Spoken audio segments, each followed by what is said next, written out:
welcome on stage, our virtual stage, our cloud stage, an amazing set of speakers. I'm not quite sure one of them is with us. Let's see, let's be surprised. I will start with the ones I've seen are online. We have Andreas Weiss from EuroCloud Deutschland that is also representing the Gaia-X initiative. Good morning, Andreas. We have Juan Ferrer from ATOS. Good morning, Anna.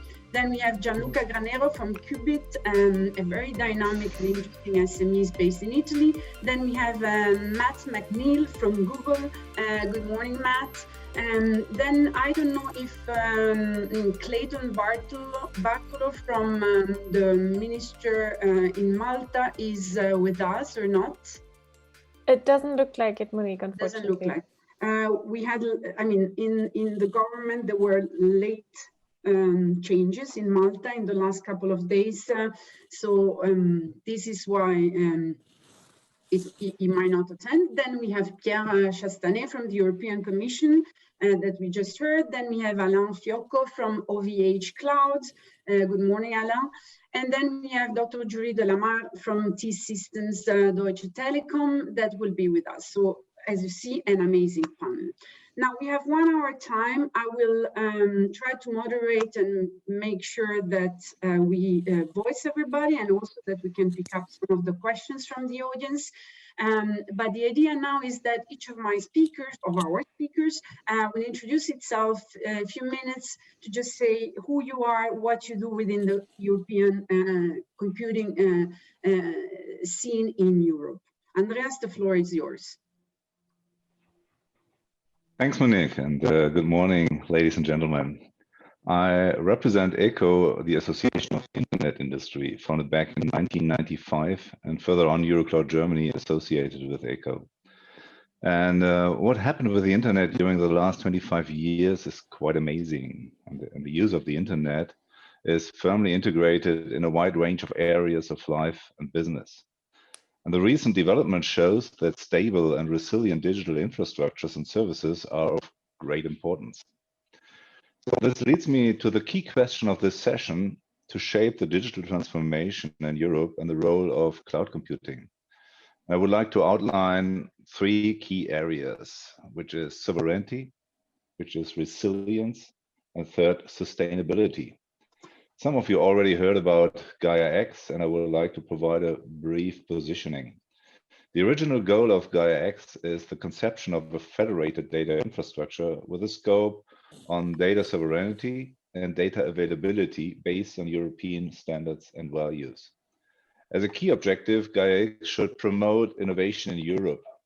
And with Gaia-X, we certainly address the 2 first areas of sovereignty and resilience. Now, taking the recent joint declaration, as mentioned by Pierre, of the member states for EuroCloud Federation into account, sustainability can be addressed as well with appropriate design of important projects of common European interest, so-called IPSE. And following the speeches so far, I think we are very aligned on this topic. In this sense, we need to expand our high-performance computing capacities and need to make the resources available mainly for the startups, for the SMEs and platform consortia. Beside this, we should foster core AI services, let me say similar to GPT-3 as part of the OpenAI activity, BI engines, and to realize the potentials of artificial intelligence accompanied with low-code platforms for easy use of such services. And the potential for using digital technologies that are powered by the internet, cloud services, and data spaces generally holds far-reaching economic opportunities. And we see ourselves as being responsible for the design of ecosystems for data infrastructure. And tomorrow I will provide you a deep dive into Gaia-X with all the surrounding considerations for Gaia-X. And so far, thank you for your attention and looking forward for the discussion. Thank you very much, Andreas. Anna, the floor is yours. Sure. So I am Juan. I work for ATOS, where I am the domain leader for Vhcloud, and my background is on research. So with regards to ATOS position in cloud and digitalization, I think that as we have heard before, we all agree that cloud computing, it is an essential block for digitalization. And from all reports, we get that the Europe is and has been lagging behind for the adoption of clouds, and that still the concerns about interoperability, adherence to legislation, compliance, and data protection are perceived as obstacles to wide and healthy adoption of cloud technologies. And this is the reason why we consider so important the Gaia-X initiative and the support that the European Commission is giving to it. First, because we think that from user perspective, all the Gaia-X development for data spaces and the possibilities this bring to create novel business models in two-sided markets, or simply by exploiting the available data, it can act as the trigger to foster the overall adoption of cloud by giving a clear business driver to it. But also on the provider's perspective, the value that Gaia-X has to aggregate communities of users around Europe, it can create the necessary business motivation for the providers of all sizes, but also the hyperscalers, to adopt all the wide set of standards that have been around for many years now. And this way be able, altogether the cloud market in Europe, to be able to create an European cloud market in which freedom of choice prevails, and everything is done according to legal compliance, both sectorial and general for the public.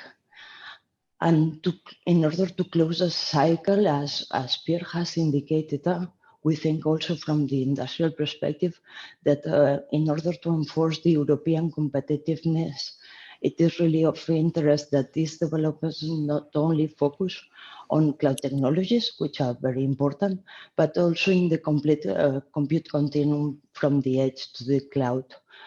And this is important of course, for Gaia-X, because technically it is essential for many of the data spaces to create direct links with the IoT ecosystems that generate the data by employing the edge technologies. But also because while cloud, it is a consolidated market, edge is really incipient.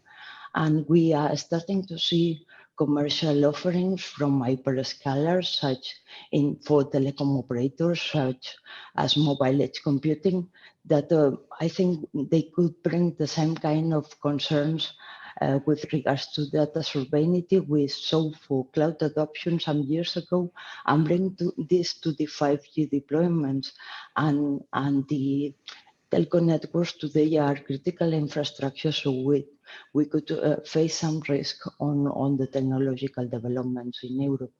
But also in addition to this, because today investments at edge level, specifically focusing on areas that are not yet so well developed in the market, such as peer-to-peer edge or edge AI development, can really bring a clear competitive advantage to the European technology providers. And we think this is quite important for the future in Europe for cloud technologies. Thank you, Anna. Right on time. Now the floor goes to Gianluca. Hello, everybody. Yeah, I'm Gianluca Granero. I'm from Cubbit. I've joined the company a while ago, and we are trying to leverage the edge at its maximum possibility. We are in exactly historical moment where computational power and the penetration connectivity is really the right moment where we can take the maximum out of it. So we started with cloud storage, which is actually my personal background, but that's just a starting point to leverage the edge. It's been mentioned by Anna herself a few seconds ago and during the keynote. That's the moment where we have the computational power there, we have the connectivity, And that's where the big US giants do not have an unfair competitive advantage as compared to Europe. So that's an area where we can really make a difference, and we do not have steps to make to compete with them. We just can be at our best.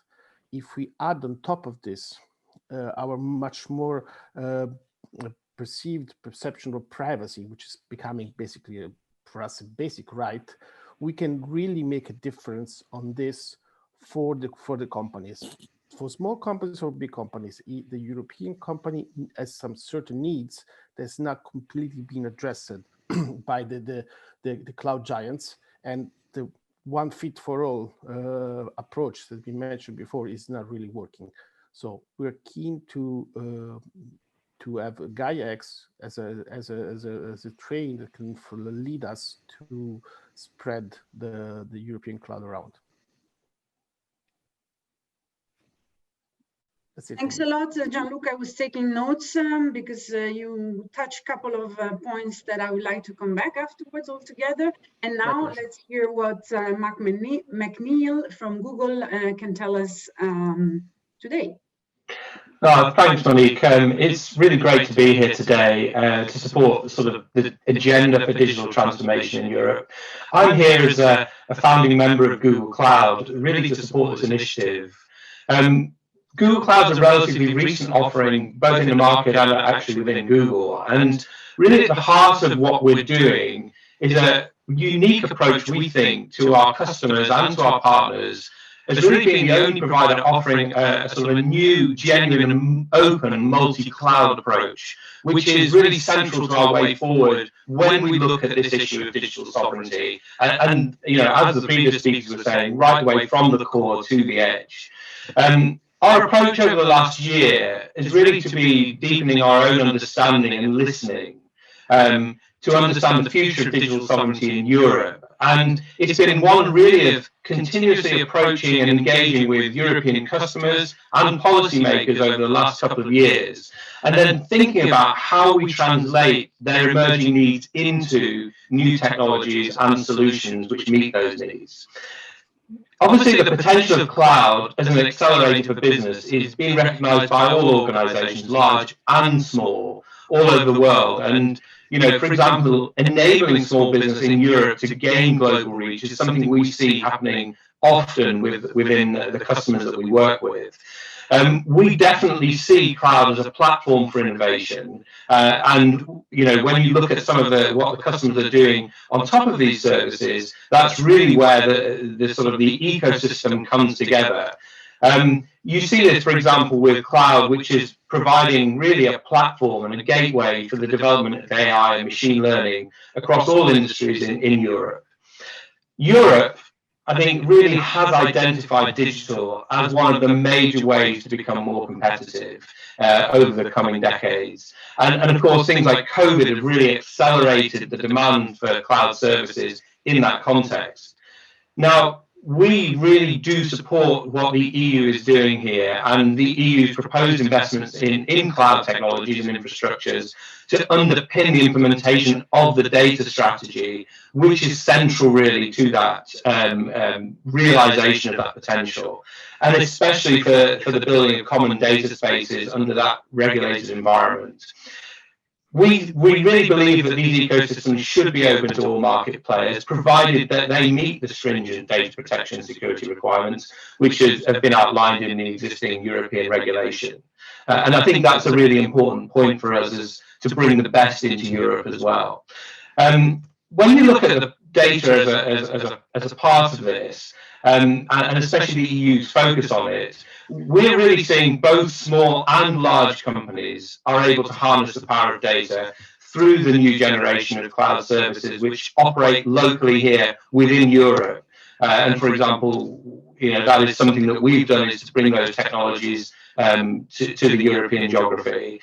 And this has really accelerated their impact and their reach of European companies globally. We really believe that it's important to ensure there's an open cloud that's anchored on open source and open data. A great example of that is, so for the data which was provided as part of the Sentinel-2 program by the European Space Agency, the Earth Observation Program. I think it's one of the most comprehensive programs ever created, covering land and ocean and atmosphere. And because of the free and open data policy of the European Commission and the European Space Agency, we've been able to make this data set far more available to all of our customers through our Google's public cloud data program. And that's where we really see the advantages coming together of this approach. When we think about our approach to this, what's really shaping up is a vision based on multi-cloud and open source against lock-in, which I think is a really important part of that. This really enables us to activate ecosystems and partnerships which are central to this approach. And some of the most latest and most important partnerships with European technology players, such as with ATOS and OVH, Telekom Italia or T-Systems.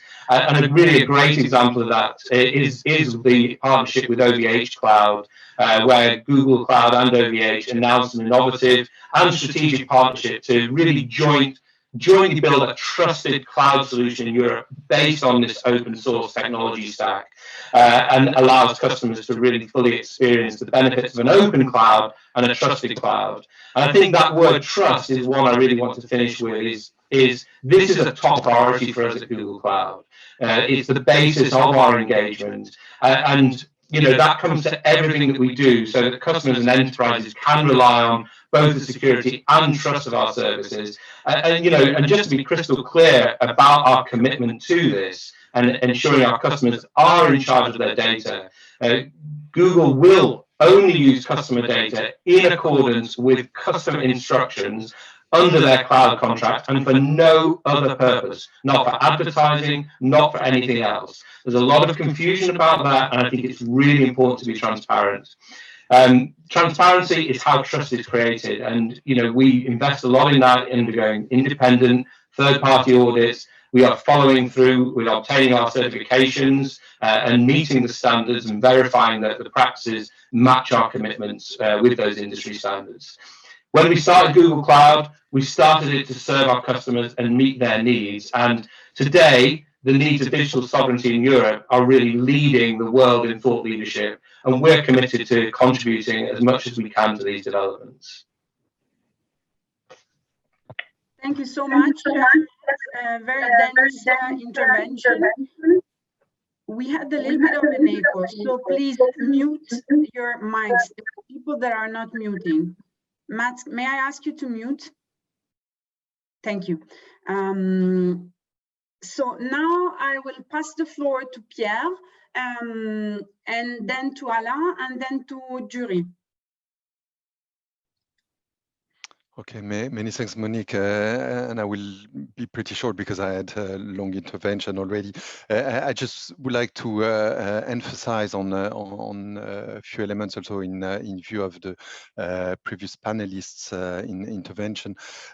So the trend towards the edge is really indeed a major opportunity for Europe to seize, but we see that there's not just one flavor of edge. There are really different business models that will compete, which is very healthy, because this is this sort of competition that we would like to stimulate in order to avoid a very concentrated market.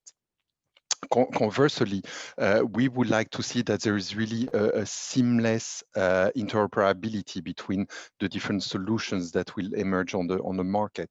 Especially from a user point of view, we see that users should really be able to port their data, their applications, or workloads completely seamlessly from one provider to the other, depending on their real-time needs.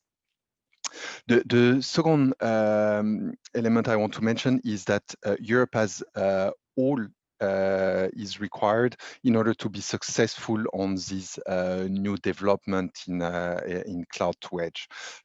We are having a strong microelectronics industry. We still have vivid European cloud service providers, but we really need to develop the right cooperation mechanism in order to develop new innovative solutions that are demanded by user industry. The last point I want to highlight is the fact that Europe is extremely open in terms of its cloud market. We remain open to any actors, either European grown or coming from third countries.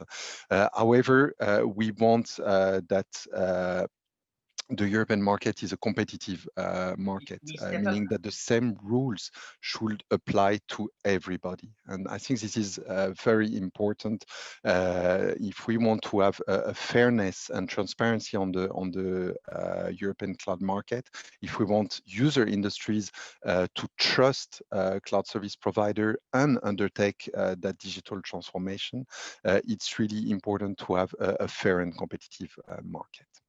So many thanks for this, and looking forward to further discussion on these aspects. Thank you, merci.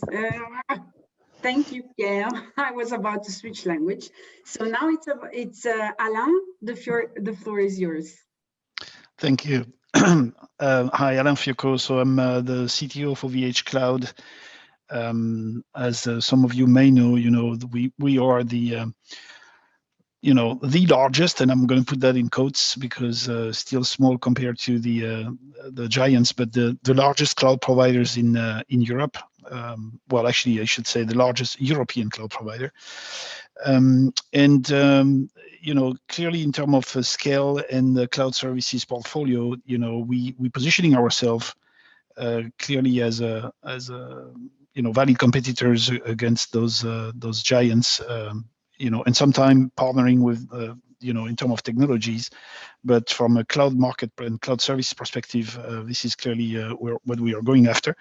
We are very much for the fair and the competitive market at the European level, and I got myself directly involved in Gaia-X, and I have people in my team actually directly involved in Gaia-X working groups.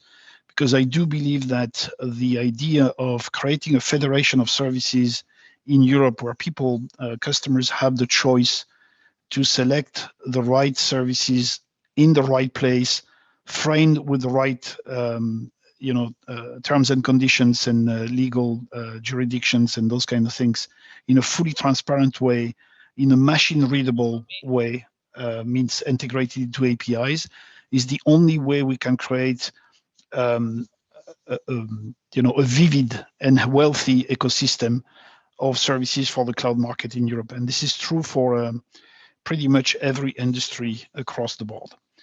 So the Gaia-X initiative, I think, is on the right track at defining the technical framework on how cloud services can come in, describe themselves, make sure that a customer can federate those services into a single federation of identity so that they can consume the right services, the right certification with the right price in the right place for their needs. And so I'm very, very happy with the way things are evolving right now. We do have some draft specifications. We do have reference implementations for some of the key components. And so I'm really hopeful that in the coming months, we're going to see real services turning up into the Gaia-X federations. And then that will provide a framework for people to innovate and people to come and build marketplaces in a way on top of those services without having to compromise any of the value that we have as European cloud providers. This is it for me.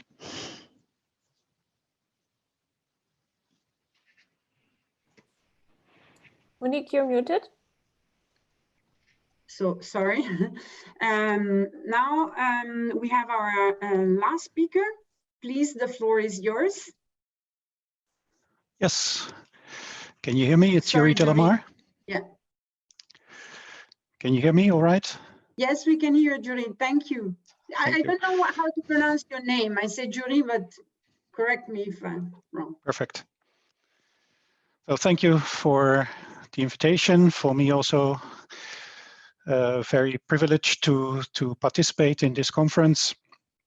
And yes, Yuri Delamar, I'm at T-Systems Deutsche Telekom, responsible since more than 10 years for international research and space programs. And also myself with a research background from nuclear physics. So for us, yeah, research and industry, both are, and public sector are very important sectors as a company that we support with our services. And we have been very happy to be able to participate over the last 10 years in various European projects like Helix Nebula, Indigo Data Cloud, and the European Copernicus program, where we are providing the satellite data on behalf of ESA EU to the world to use these data for their different applications.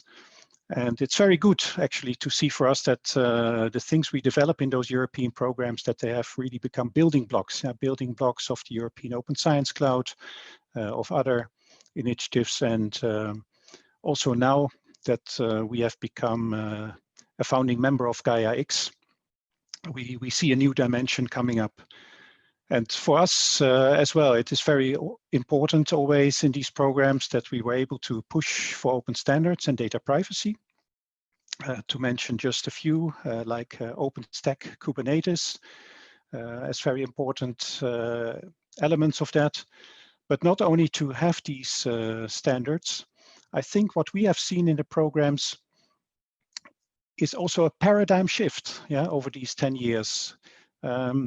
We used to have systems managing the users, and I think now with cloud computing, we have started to understand that users will be managing the systems now and in future.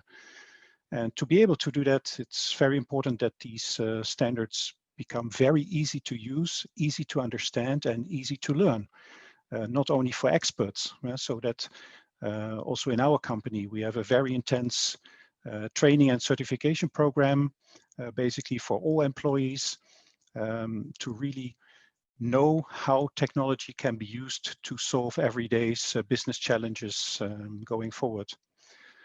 So if we look what happened over the years, we see that this has a good adoption, yeah, in various research organizations, in some areas of industry, but also that there's, of course, in other parts of industry, a very slow uptake. Yeah, that we definitely believe that we can accelerate with programs like Gaia-X. Alain has already mentioned some of the very important elements like the sovereignty, data and technology sovereignty that we want to bring forward with Gaia-X. We see that as soon as this becomes established technology that users can trust to use, also the actions that are defined in programs like Digital Europe, the actions towards more sector-specific developments or data space for domains like healthcare, manufacturing, Industry 4.0. I think these will be much easier to achieve if we have this Gaia-X foundation in cloud computing technology. But there are also challenges, and maybe that's good to start later the discussion. The challenges that we see are manifold. There are still, I think, some challenges, especially if we think of long-term data access and storage. There are challenges in linking industry and science, especially how to focus the action and activity on the socio-economic challenges that we face today. I think COVID has been a very nice example how it was possible to really focus a whole community on one problem within months and achieve astonishing results. I hope we can learn from this and also use it in other areas more. But there's also a challenge in sustainability and climate action, as we know. And that's I think is a problem that we face in Europe with many traditional small data centers that we have as an infrastructure. And I think it is very urgent that we find methods how to drive this and change it into energy efficient use of cloud systems that we know. And there's been a recent EU study published on this, on cloud computing energy efficiency, that clearly demonstrates how this can help our climate action. And I think all of us experts know that every idle minute of a server in a data center is not good for our carbon footprint, because that server still needs energy. And the last part of the challenge, I would say, is how to also more rapidly change the public sector in making use of these technologies. I think we definitely have to look at the funding instruments. There is a lot of discussion already around them, and the European Commission is doing some good work.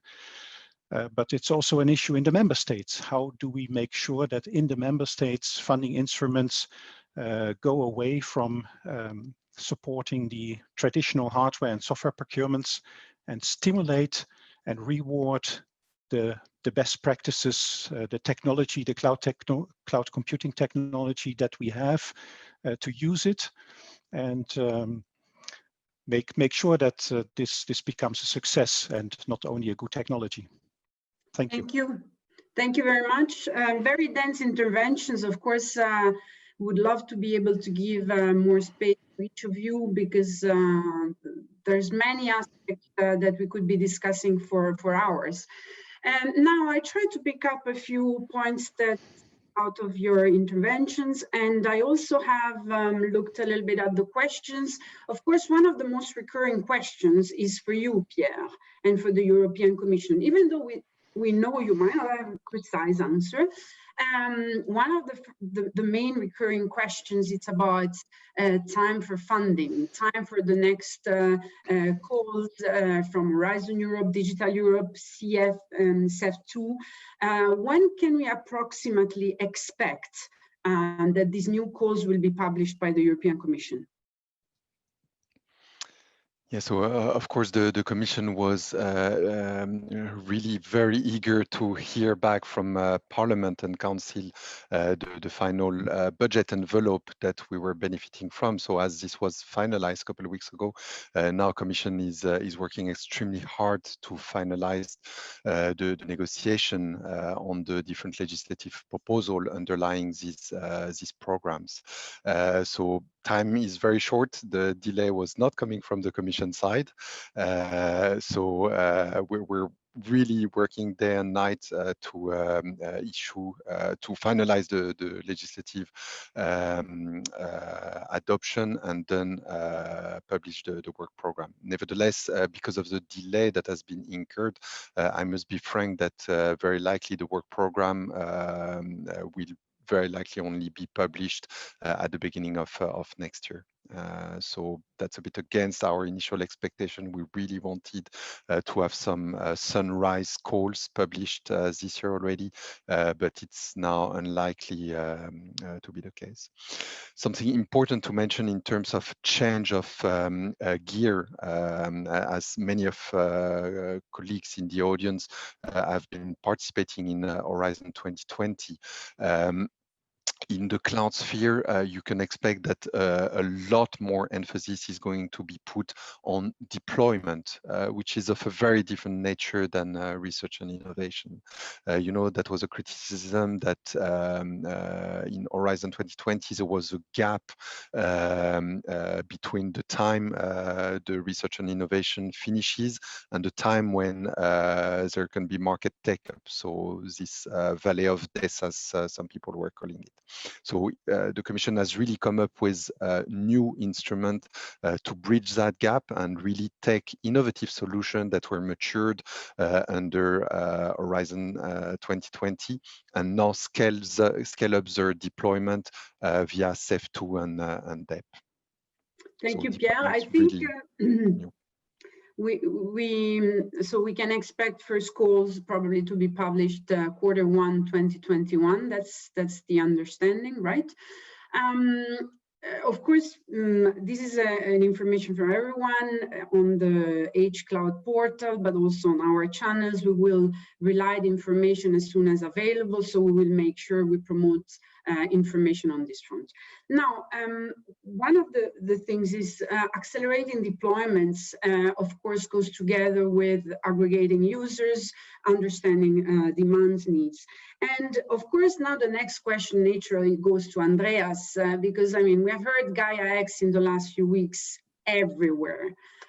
Also today, I heard several speakers mentioning they are in Gaia-X, they are involved, but many people within the OVHcloud scene, or let's say in the research and innovation scene, are asking two kinds of questions. One is, how can we join Gaia-X efforts? How can we contribute to the process? And the other one is, how concrete is Gaia-X as a federation of cloud as of today? And what are the major milestones ahead? I know you will, Andreas, you will cover these aspects tomorrow, but I thought maybe if you can anticipate a few points today for the audience that is with us now. Okay. So I assume we don't want to exceed the session for 2 days. So let me just try to summarize some key points around Gaia-X. First of all, we have to differentiate between Gaia-X as a formal association, which is currently in foundation in Brussels, and Gaia-X as an ecosystem, which includes all the activities for a federated cloud, also the development of data spaces and so on and so forth. It was a clear mandate that Gaia-X is not intended to build up a new hyperscaler, but it brings all the players together. And thanks to OVH and German Telekom and everyone who's now participating, they have already their infrastructures in place. And we would like to respect also this edge point. So we need this decentralized approach because we need to include all the facilities and the point of present also for all the various smart activities like smart mobility, smart home, and so on and so forth, smart cities. And this is really the challenge here, to keep the diversity and to include everyone into this concept. And therefore, we made the decision to aiming for an architecture of standards. So all the puzzle pieces are already there. It's more a matter of how to orchestrate them and how to bring them together. And always with a joint view on infrastructure layer and data ecosystem layer. And therefore, one of the principle is to expose the federation services. So to bring a core set of services as open source, to find an appropriate integration. And as I mentioned, one of the key objectives is data sovereignty. So we need to clarify how to keep data sovereignty across over multiple suppliers and in this decentralized approach. And also data availability, because we need availability in Europe, especially when we are targeting the smart services, AI, and so on. And therefore, we need a special means. And also, we talked about identity. And it's not just about personal identities, it's also around process identities and system identities.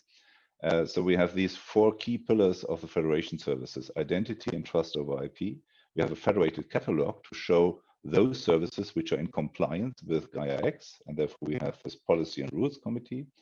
And then we have the sovereign data exchange approach to support this promise, especially in the area of data spaces, that you're still the controller of the data, even if you share the data with third parties. And then the compliance aspect to monitor what's going on. And we have to take care about GDPR compliance as well as security. And Pierre also mentioned EU Cybersecurity Act. So these are all the things we have to put together. And now Federation Services has been started, has been kicked off as a project, as an open source project. I'm currently heading this initiative. And we will go from there. But what is really impressive, and I think this is also, Gaia-X has been developed without any funding so far, and for 1 year. So we have more than 800 actors out of 500 companies who are working pro bono on this activity for the time being. And this is really where we really face the demand side. So all these people contributed into this activity because I think it makes sense, and we need to move forward, and we need to take care seriously what is the market demands. So these are all the things together to bring it together. But we shouldn't overwhelm the expectation on Gaia-X. Gaia-X cannot solve every problem in the digital space, but it's a good initiative and we are moving forward very fast. Thanks, Andreas. Can we remind the audience when is your session tomorrow? When your speak is keynote opening tomorrow, right? Similar at the same time. I have an overwhelmed schedule. Let me just check in advance. So we'll post here in the chat. One of my colleagues maybe can help. We post the exact time at which you will get more information about Gaia-X. Now, if you allow me, I would like to move on to one point that Anna mentioned. I think it's a very good point. We are at a time where we need to aggregate users to enable a European cloud market. And I think this goes very much also close to some of the points touched by Alain and Gianluca. So my question is, to enable a real, let's say, secure, easily accessible and affordable cloud market in Europe, what are the main obstacles that exist nowadays? Can you give your viewpoint as big industry stakeholders on the scene, Anna? I think that from technical perspective, there are not that many. It is what Andreas was saying. From a technical perspective, the pieces are there. What are there, I think, is still a lot of concerns on the aspects of the data privacy. Also, some sector-specific regulations that bring some specific setups that need to be taken into account. I don't think it avoids adoption of cloud, but it's important that these are taken into account. And there is the question of trust. And trust, it is, as we all know, something which is very subjective.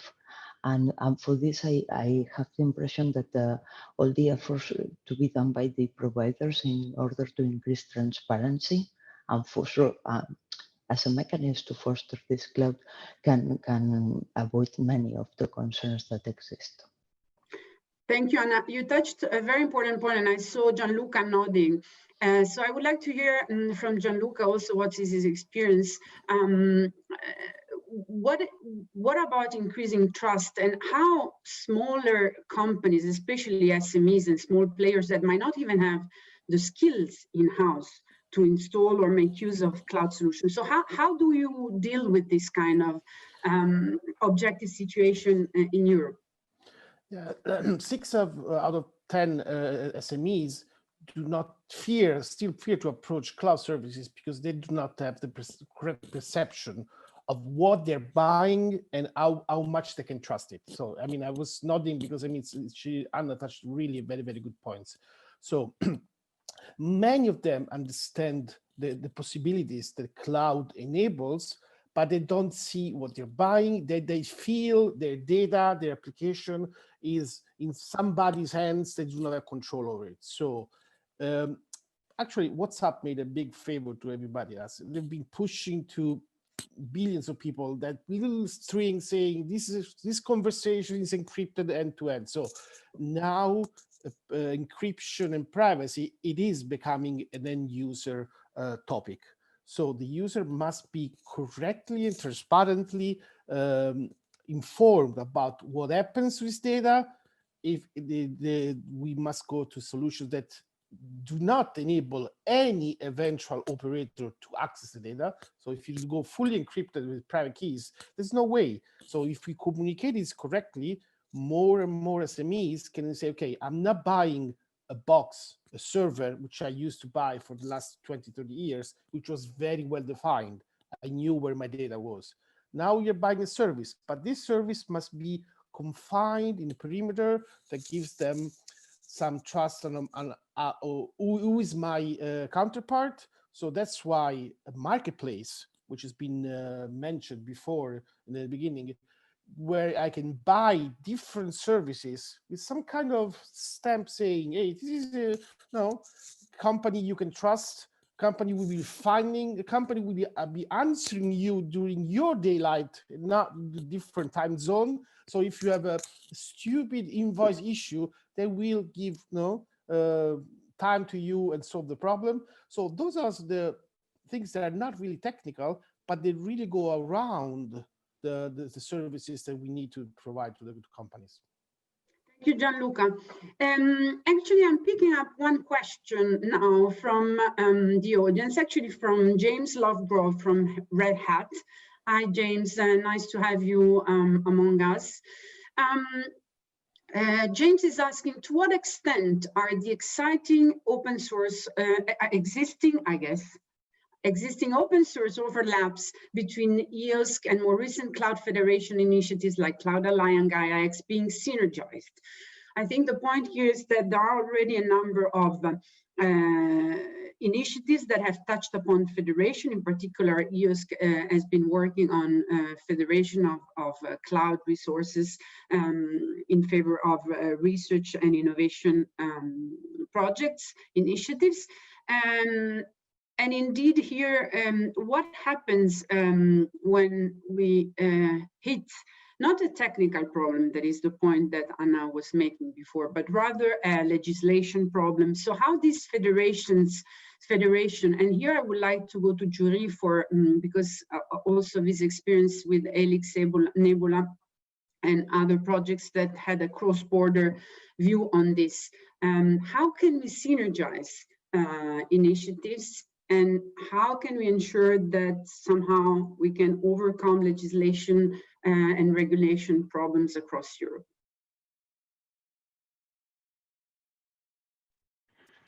Okay, thank you for the challenging question.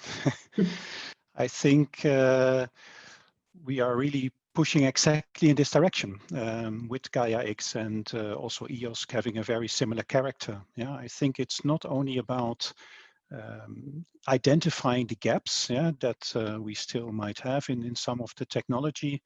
I mentioned already the issue of data. Yeah, we have still, I think, some things to discover how we can better manage data, distributed data, especially when we talk about edge to cloud computing. That is becoming a real challenge. But it's also about identity management. We have identity management established to connect services easily in cloud environments.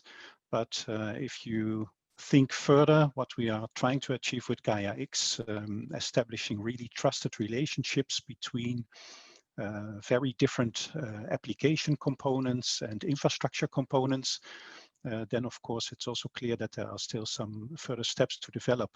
And the general approach, and that's why it's so important that we do that together in Gaia-X, is not to have that technology at the end being the property of one company. Yeah, the drive is to make those new technologies available as part of open source, as part of leading distributions that are already on the market. So extend the things that we have, like extend OpenStack as the leading cloud community open source standard, extend Kubernetes as a platform tool for orchestration of services, and also develop further things like the Tosca standard that are there to design topologies and automate the deployment of very complex applications, basically by a menu guided interface for the user. So these are the things that we drive, and then of course contribute to those existing open source communities so that it can be used by the world, by everybody. Thank you very much, Jurry, for your overview on this. I would like to ask, I will come to Alain in a second, but I would like to ask in relation to that, Matt, a couple of questions. Matt, how Google Cloud and you know, the Google Cloud presence already in the European market position itself with respect to Gaia-X initiative? Yeah, I just apologize if my camera's not working. I've just been having problems with it this morning, but we trust I mean, super. I mean, maybe I think just to sort of look at Gaia-X, but also look at broadly what we're sort of seeing in the customer base. First of all, I think with regard to Gaia-X, this strategy is something that we see is very much aligned with the way we're thinking about the world as well. You know, especially when you look at the lower half of the X in, you know, the Gaia-X motif, this supporting foundation, which really symbolizes these trusted cloud infrastructures. And that's where we see the representation of some of the services and tools that we've been bringing to our customers for some time, really to enable those innovations, which are then symbolized in the top half of the X. So I think that's where we see our an ability to really make a contribution. And I think this vision behind Gaia-X is very close to our own philosophy of Google, particularly just what Yuri was saying about openness and the open source components. We've had a very long-term commitment to this. Things like Kubernetes are a great example for that, but you also see it in things like Apache Beam or TensorFlow on the AI side. And I think that's absolutely crucial. And then you've got these sort of the security, trust, the transparency, and this aspect of federation, which are all principles that underpin how we're thinking about sovereignty. So, when we look at what we see as being the big challenges, underpinning all of the conversations we're having are really a mix of probably three things. One is this kind of economic question. Customers are concerned with things like lock-in and things like concentration risk, which have really been, I think, the pattern for the last 20 or 30 years in technology. But then that gets mixed with two other things. One is the need for that security and the control of data. Customers are asking for that demand, strict privacy and security requirements, especially for their most sensitive data. And these sort of concerns around foreign government access to sensitive private public data, and the concerns of European companies, where they have reliance on these global providers for the sensitive workloads. And then that feeds in, I think, to the final, which is the sort of the geopolitical concerns. Geopolitical risk in the case of a sudden geopolitical event or threat, for example, things like sanctions, where a vendor may become unavailable for whatever reason. And that's really the underlying principles of the problem space that we're really focused on. So, Gaia-X and the way that we're looking at the market really underpins these three things of this control of data, which is something we're thinking a heck of a lot about at the moment. And then this ability to be more transparent to inspection, so that even things like the changes of the underlying infrastructure and services become more visible, so that trust is able to be built, as was being discussed earlier. And then finally, there's something we think of, we call it sort of survivability, but how does a workload survive a geopolitical event for an extended period of time in the event they're unable to receive things like software updates from a provider? And I think those have to be addressed when we look at these really big questions. And that's really what comes under the concerns that we're seeing in the customers and policymakers, actually, about how these really get incorporated to provide that trusted foundation to a cloud. Thank you. Thank you very much, Matt. At this concern, I think it would be interesting to hear also from Alain about how the trust, this notion of trust, can be enforced and is taken care of within the Gaia-X context. Yes, very much so. Actually, someone was saying that trust is built on transparency, right? And so one thing that from the very beginning in the Gaia-X framework that we decided to do was to, when we do service description, that we are fully transparent about the service attributes. And those service attributes are not only technical attributes, they're also legal attributes, they're also operational attributes, they're also SLAs, they're also who is operating the data or the service, where are they located, where is the data located, where are the metadata located, what kind of legal framework do the operator have to obey to, and those kind of things. All of those have to be described in the service, machine readable through an API, which basically means that someone can come on top and decide through a graph database. Sorry, I'm talking technical here, but can build a graph of all the services available that comply to a certain set of requirements that the customers may have. And those requirements could be technical, they could be SLA, they could be legal, they could be contractual. And the graph will basically find the services that comply to those requirements. And this is what we talk about when we talk about transparency and building trust. This is what we've done in the reference implementation of Gaia-X. There have been a couple of demos already of how those things work. And some of us in the participants of Gaia-X and the funding member of Gaia-X have actually committed to implement this framework so that people can start consuming our services this way, right? In this federation of services. In our case, we've actually done a few interesting things already. So we have an implementation. As I said, this is fully open source. I think it will be demoed again very soon. And there is a commitment that most of our infrastructure services, which are by design already compliant with the values that Gaia-X is conveying, will be made available through that framework, through that API framework, so that people can start consuming them.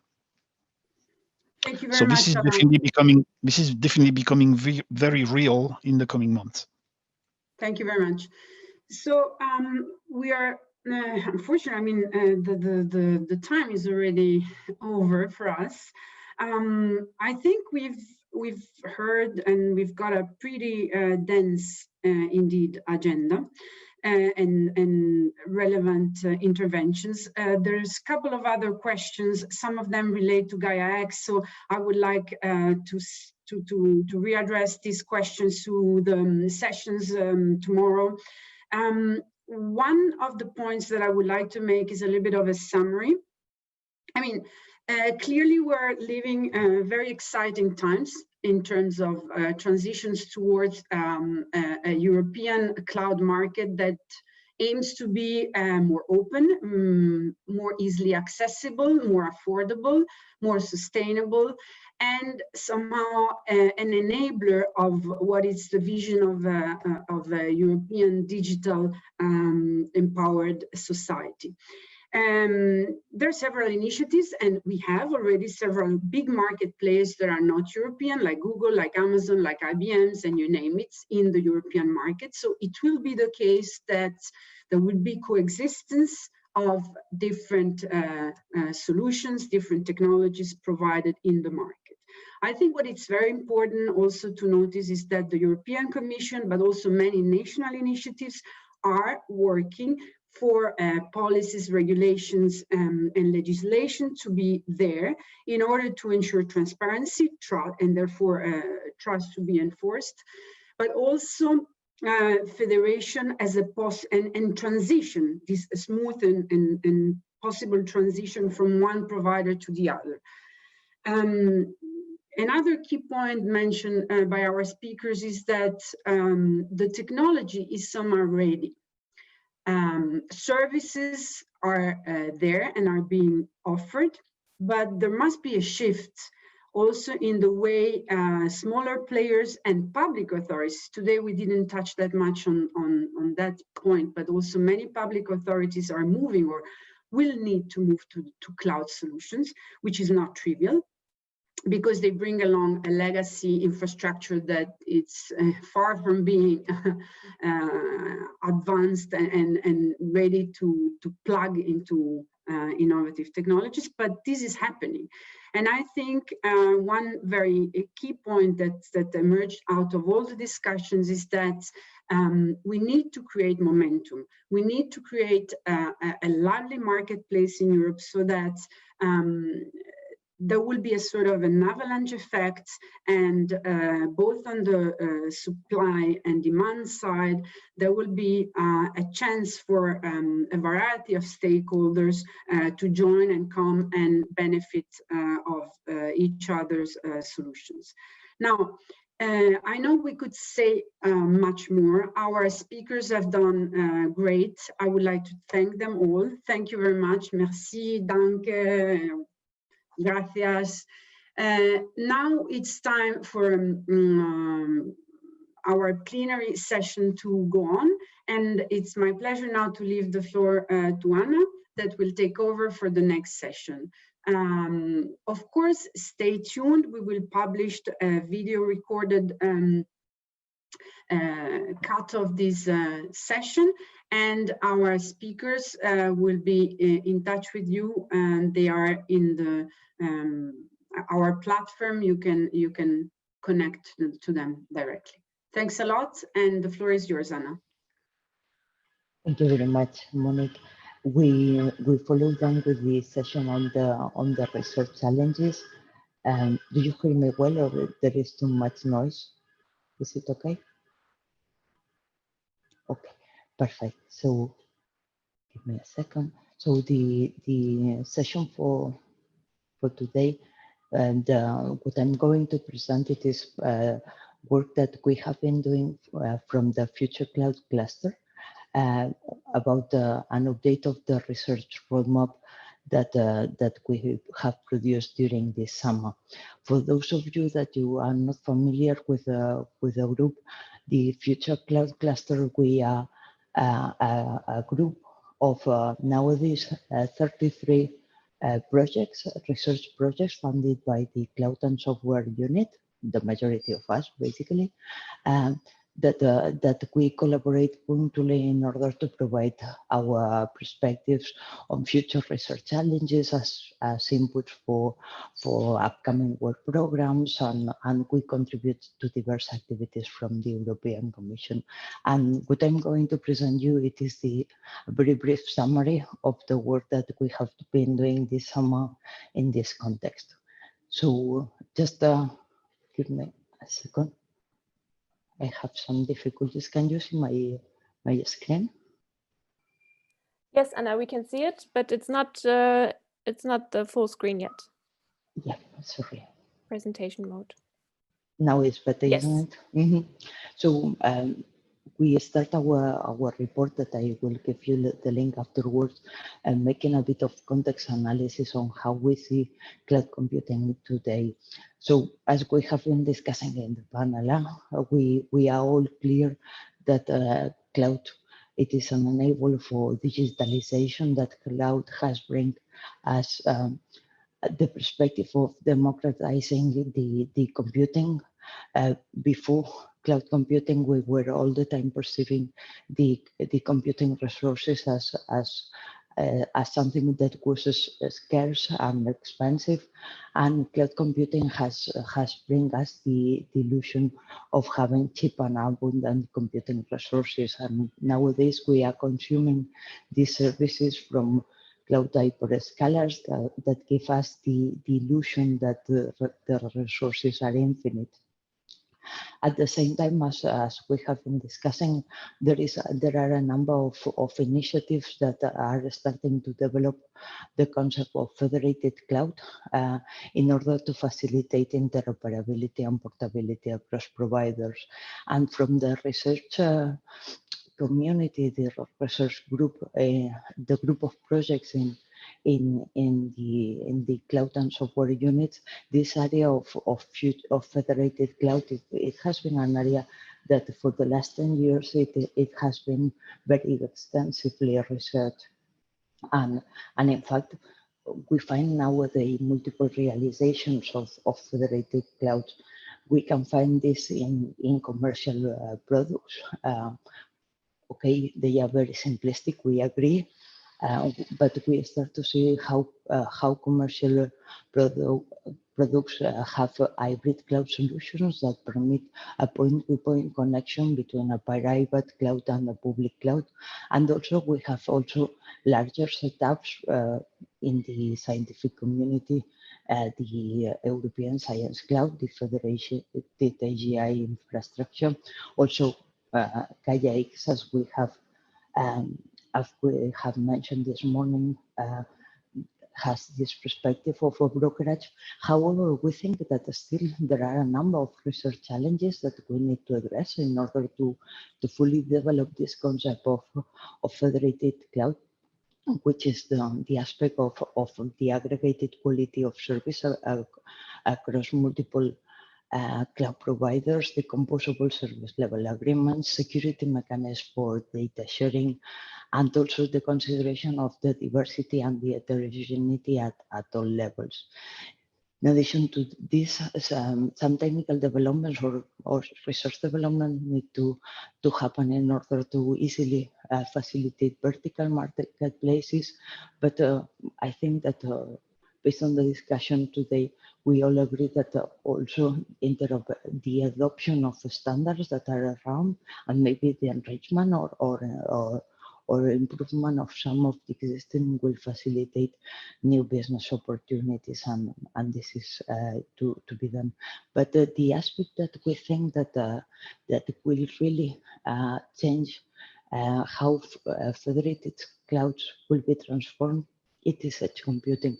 And edge computing not only taking the consideration of bringing a decentralized environment with a single device and for data processing close to the data sources as we understand today, but bringing it to a more hyper distribution of computing concept.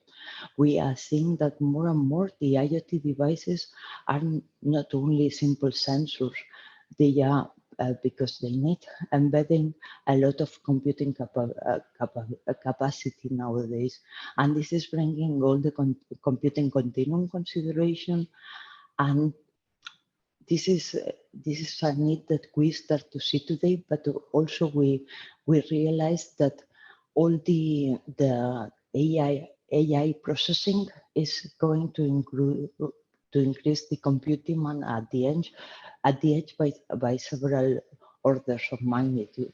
The way that we are seeing the market responding to this is by including new hardware architectures with heterogeneous processors, with GPUs, or these kind of things embedded into the IoT devices.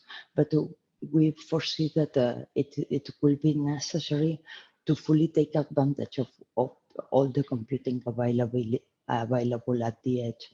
And for this, we foresee that federated cloud will evolve into an environment in which we will have collaboration, self-organization, self-management, and self-healing, and more across many of heterogeneous compute resources that are present in all kinds of IoT devices, micro-edge data centers, edge resources as we know them today, but also private enterprise clouds and private public setups, cloud setups.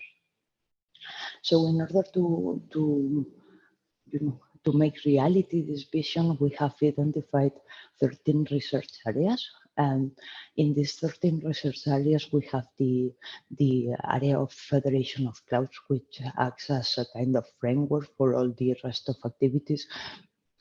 But also we identify research areas in the area of high performance and heterogeneous cloud services in aspects such as security mechanism across clouds, quality of service and SLAs, the aspect that it was discussed also before of the energy efficiency and sustainability, and a number of additional things. The research areas that we could identify, they all refer to the federated cloud concept, but also they can have more emphasis in multi-cloud or in edge computing or in the cloud continuum. So we have positioned them about with regards to the center of their focus. And for each one of these research areas, we have identified a number of research challenges that we think that are specifically important for next steps in this technology. And what we have also done, it is to provide our assessment on two important aspects with regards to these research challenges. One, it is the time for realization that we foresee, trying to assess in which the time that it will require that these technologies or the results of these challenges, they are or in commercial setups or starting to be prototyped and so on. And also we have assessed which is our view on the business impact that these research challenges would have. For instance, you see that the areas that we see more long-term and with more business potential are maybe the more futuristic ones, which are all that refers to peer-to-peer edge. I am the one presenting this work today. I've been the editor of the document, and I am acting as the EuroCloud leader, but it is a joint effort between a number of us, and you have all the names of people that we have contributed to this document here in the table. In this slides, you will have the link to download the resource roadmap. And if you are interested in joining the cluster, in the website below, you have the mechanism. Basically, it is to, if you have a project that it is working, or you are an individual that you would like, you are interested in contributing, it is as simple as to contact me or Maria Chacali from the European Commission to get involved. And Thank you. this is it. Thank you, Anna.